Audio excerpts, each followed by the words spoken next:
So hello बच्चों, हमने अपनी एग्जाम्पल 2.3 तक कंप्लीट करा था। आज हम मेरा नेक्स्ट टॉपिक स्टार्ट करेंगे हम लोग coefficient of dispersion. Okay, coefficient of dispersion में हम क्या पढ़ेंगे? देखो, whenever we want to compare the variability of two series with different which differ widely in their averages, जब हम दो सीरीज की वेरिएबिलिटी को चेक करते हैं जो कि अपनी एवरेजेस में जो है वो डिफर कर रही होती हैं और which are measured in the different unit, यहाँ तो उनका यूनिट डिफरेंट डिफरेंट होंगे। ठीक है, we do not merely calculate the measure of dispersion.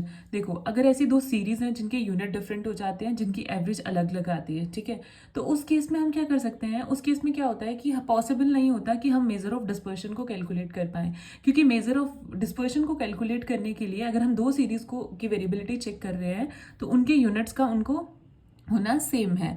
But अगर ऐसा केस आ जाता है हमारे पास दो सीरीज हैं जिनकी यूनिट ऑफ मेजरमेंट सेम नहीं है, तो इस केस में हम कोफिशिएंट, अब उस चीज को ओवरकम करने के लिए हमने क्या पढ़ा? Coefficient of dispersion. Okay, we do not merely calculate the measure of dispersion but we can calculate the coefficient of dispersion which are pure numbers independent of unit of measurement. हाँ, coefficient of dispersion क्यों करेंगे?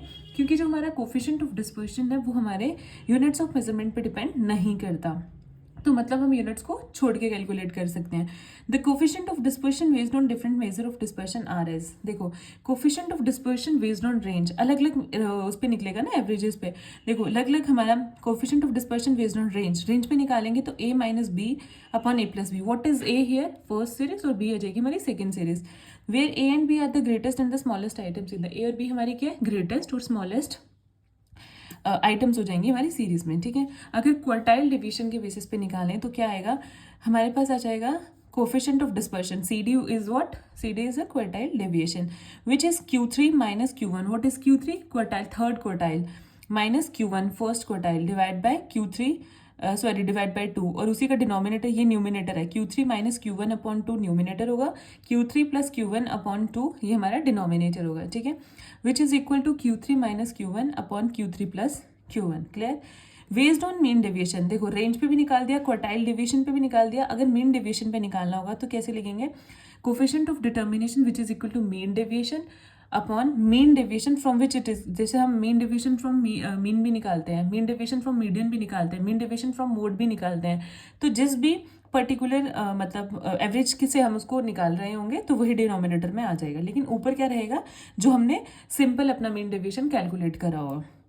ठीक है, उसके बाद बोलते हैं based upon the standard deviation. देखो, range, quartile, mean deviation and standard deviation पे, स्टैंडर्ड डेविएशन के केस में कोएफिशिएंट ऑफ डिटर्मिनेशन हमारा निकलता है, sorry coefficient of dispersion, it's not determination, coefficient of dispersion निकलता है standard deviation by mean, that is sigma upon X bar. ठीक है, ये 4 के 4 फॉर्मूलाज आपको याद होने चाहिए क्योंकि आगे न्यूमेरिकल्स में यूज होते हैं।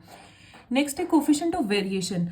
First topic coefficient of dispersion, second topic coefficient of variation.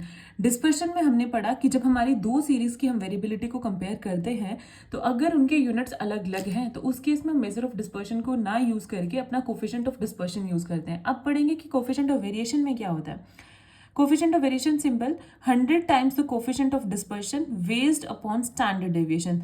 100 times coefficient of dispersion, coefficient of dispersion क्या था आपके पास?